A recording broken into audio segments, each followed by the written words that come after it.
الجن والإنس إلا وما خلقت الجن والإنس إلا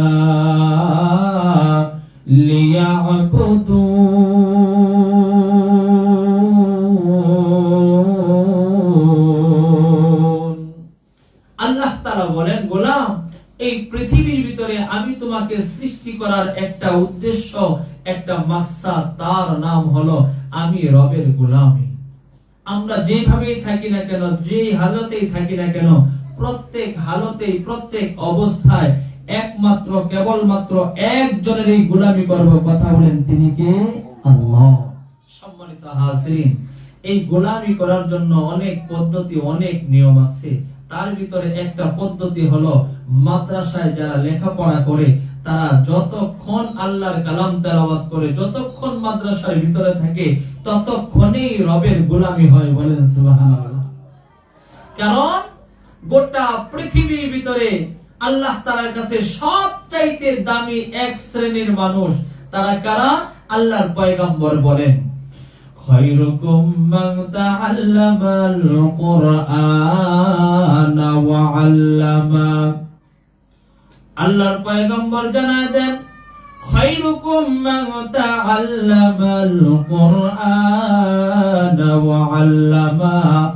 এই গোটা পৃথিবীর ভিতরে যত মানুষ আছে, আল্লাহর কাছে সবচাইতে দামি মানুষ হলো তারা যারা কোরআন পড়ে এবং যারা কোরআন পড়ায়। আল্লাহু আকবার। সবচাইতে দামি। কেমন দাম?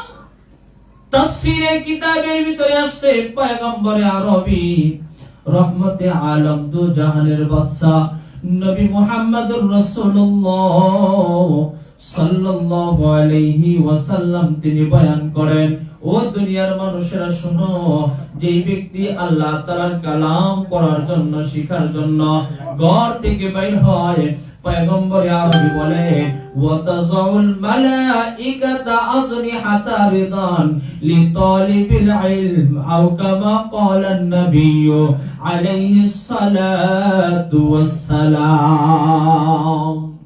পয়গম্বর আরবি জানায় দেন, যে ব্যক্তিটা আল্লাহর কালাম তেলাওয়াত করে, ওই ব্যক্তিটা যখন, ওই সন্তানটা যখন, ওই মাসুম বাচ্চা যখন রাস্তা দিয়ে হেঁটে যায়, যে জায়গায় বসে থাকে, যে জায়গা থেকে এক জায়গা থেকে অপর জায়গায় সে যখন চলাফেরা করে, ওয়াতাযাউল মালাইকা আজনিহাতা রিজান, আল্লাহর পয়গম্বর বলেন, ওই সন্তানদের জন্য আল্লাহ তাআলা ফেরেশতারা তাদের পায়ের নিচে নূরের পরগুলোকে বিছায়া দেয়। সুবহানাল্লাহ। যারা ভার্সিটিতে যায় তাদের কথা বলছে, যারা স্কুলে যায় তাদের কথা বলছে, কয় না না। যারা প্রাইমারিতে যায় তাদের কথা বলে নাই। পয়গম্বর বলেন, যারা আল্লাহর কালাম, ওহীর জ্ঞান, কোরআনুল কারীম দ্বারা তেলাওয়াত করবে, শিখবে, তাদের পায়ের নিচে আল্লাহর ফেরেশতারা নূরের পর বিছায়া দেয়। সুবহানাল্লাহ। কিতাবের ভিতরে আসছে, একজন তালিবে ইলম, একজন কোরআনের হাফেজ, একজন আল্লাহর কালাম শিখনেওয়ালা, যখন সে শিখতে শিখতে শিখতে শিখতে আল্লাহর কালামকে মুখস্থ করে, ও মুসলমান ইমানদার, ও মা, ও বোন, কথাগুলো মনোযোগ দাও। আল্লাহর কালাম যে সন্তানটা তোমার শ্রবণ করলো, শিখলো, কিয়ামতের দিন মালিক ডাক দিয়ে বলবে, ও আমার গোলাম, আজকে আমার কালাম তুমি শোনাও। এবার আল্লাহ তাআলার কালাম যখন আপনার আমার সন্তান কিয়ামতের মাঠে মালিকের সামনে যখন তেলাওয়াত করতে শুরু করবে, আল্লাহ তাআলা বলবেন, তুমি পড়তে থাকো, উপরে উঠতে থাকো, আমি রব তোমার সম্মানকে যত আয়াত পড়বা তত আয়াত উপর পর্যন্ত বাড়ায়া দিব। সুবহানাল্লাহ। সন্তানটা যদি কোরআনের হাফেজা হয়, আমার আপনার সন্তান যদি কোরআনের হাফেজা হয়, এই হাফেজে কোরআন তেলাওয়াত করতে করতে যখন সূরা ফাতিহা থেকে সূরা নাস পর্যন্ত তেলাওয়াত করলো, আল্লাহ তাআলা ডাক দিয়ে বলবেন, ও ফেরেশতারা, যাও যাও যাও, এই সন্তানটাকে নিয়ে ওই যে আমার দেওয়া জান্নাত, এই জান্নাতের কাছে চলে যাও। এবার সন্তানটাকে নিয়ে হাফেজ কোরআনকে নিয়ে দুইজন ফেরেশতা, একজন ডানে একজন বামে, ধরে ধরে ধরে ধরে তাকে জান্নাতের কাছে নিয়ে যাওয়া হবে। দেখবে এটা শুধু জান্নাত নয়, বিশাল বড় একটা শহর।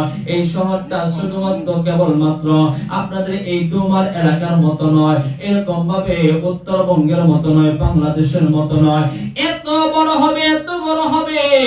আরবি জনাবে মুহাম্মদুর রাসূলুল্লাহ সাল্লাল্লাহু আলাইহি ওয়াসাল্লাম বয়ান করেন, গোটা পৃথিবী যত বড়, এরকম 10টা পৃথিবীকে যদি একসঙ্গে লাগানো হয়, এত বড় একটা শহর ওই জান্নাতি হাফেজাকে আল্লাহ তাআলা নিজের পক্ষ থেকে দান করবেন। সুবহানাল্লাহ।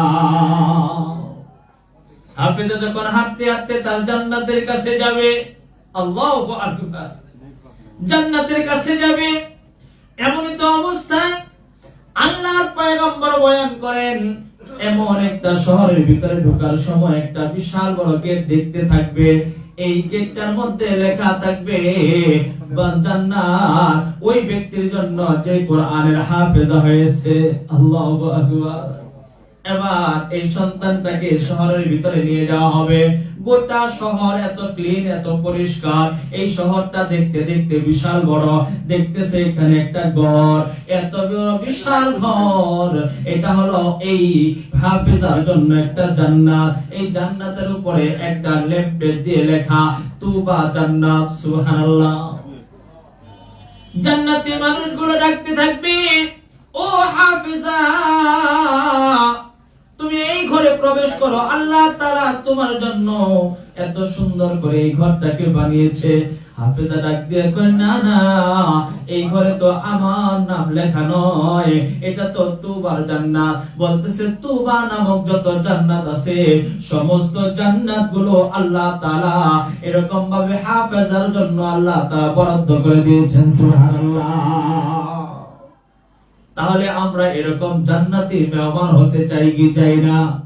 জান্নাতি মানুষগুলো যখন জান্নাতে প্রবেশ করবে, আপনার আমার সন্তান যখন জান্নাতে প্রবেশ করবে, বিশাল বড় জান্নাত একা আছে, এমনি সময় সে মালিককে ডাক দিয়ে বলবে, ওগো মালিক,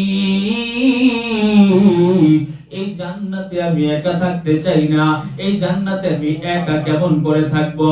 যেই বাবা মায়ের কারণে আমি কোরআনুল কারীম এত সুন্দর করে পড়ার মতো সুযোগ পেয়েছি, আমি ওই বাবা মা ছাড়া আমি কখনোই জান্নাতে থাকবো না। আল্লাহ তাআলা বলবেন, ও ফেরেশতারা, যাও যাও, তার বাবা মাকে নিয়ে আসো, তারা সহ তারা একসঙ্গে জান্নাতে থাকবে। সুবহানাল্লাহ। ওই জান্নাতের ভিতরে আমরা সবাই থাকতে চাই। আল্লাহ তাআলা সবাইকে কবুল করুন, বলেন আমিন। ও মুসলমান ইমানদার, এই জন্য যেই কথাটা বলতে চাই, দুনিয়ার ভিতরে আসছি, কখন জানি মালাকুল মউত এসে আমার আপনাকে নিয়ে চলে যায়, কখন জানি হায়াতটা ফুরায় যায়, কখন জানি মালাকুল মউত আমার আপনার সামনে চলে আসে। এই জন্য দুনিয়া ক্ষণিকের দুনিয়া, এই ক্ষণিকের দুনিয়া থেকে বিদায় নেওয়ার আগে আল্লাহ তাআলা আমাকে আপনাকে যে সন্তান দিয়েছে, এই সন্তানকে দ্বীনি ইলম শিক্ষা দেওয়ার দরকার আছে কি নাই? ও মা, তুমি চিন্তা করে দেখো, আমাদের মৃত্যুর সময় আমাদের লাশটা যখন ঘরের বারান্দায় পড়ে থাকবে, এলাকার মানুষগুলো তখন দেখতে আসবে, সবাই দেখে দেখে দেখে দেখে চলে যাবে, কেউ বসে থাকবে না। অমুক বলবে যে আমার অমুক কাজ আছে, দেখতে আসলাম, দেখলাম, চলে গেলাম। আরেকজন আসবে, দেখবে, বলবে অমুক কাজ আছে, বলে চলে যাবে।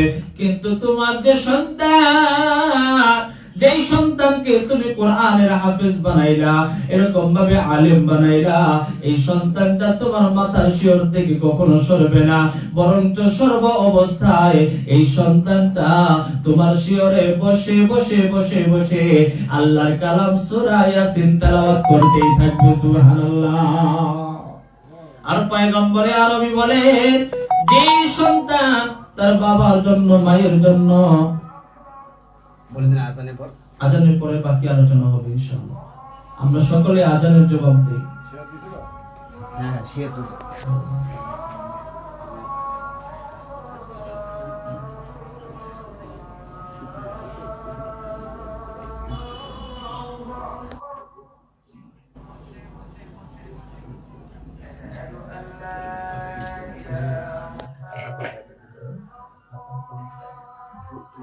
সবকিছু শেষ করবো। বেশি আমরা মসজিদে রওনা দেব, বেশি থেকে।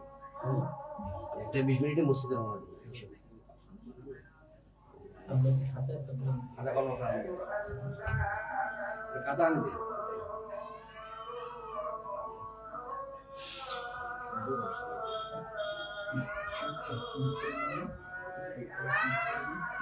হুম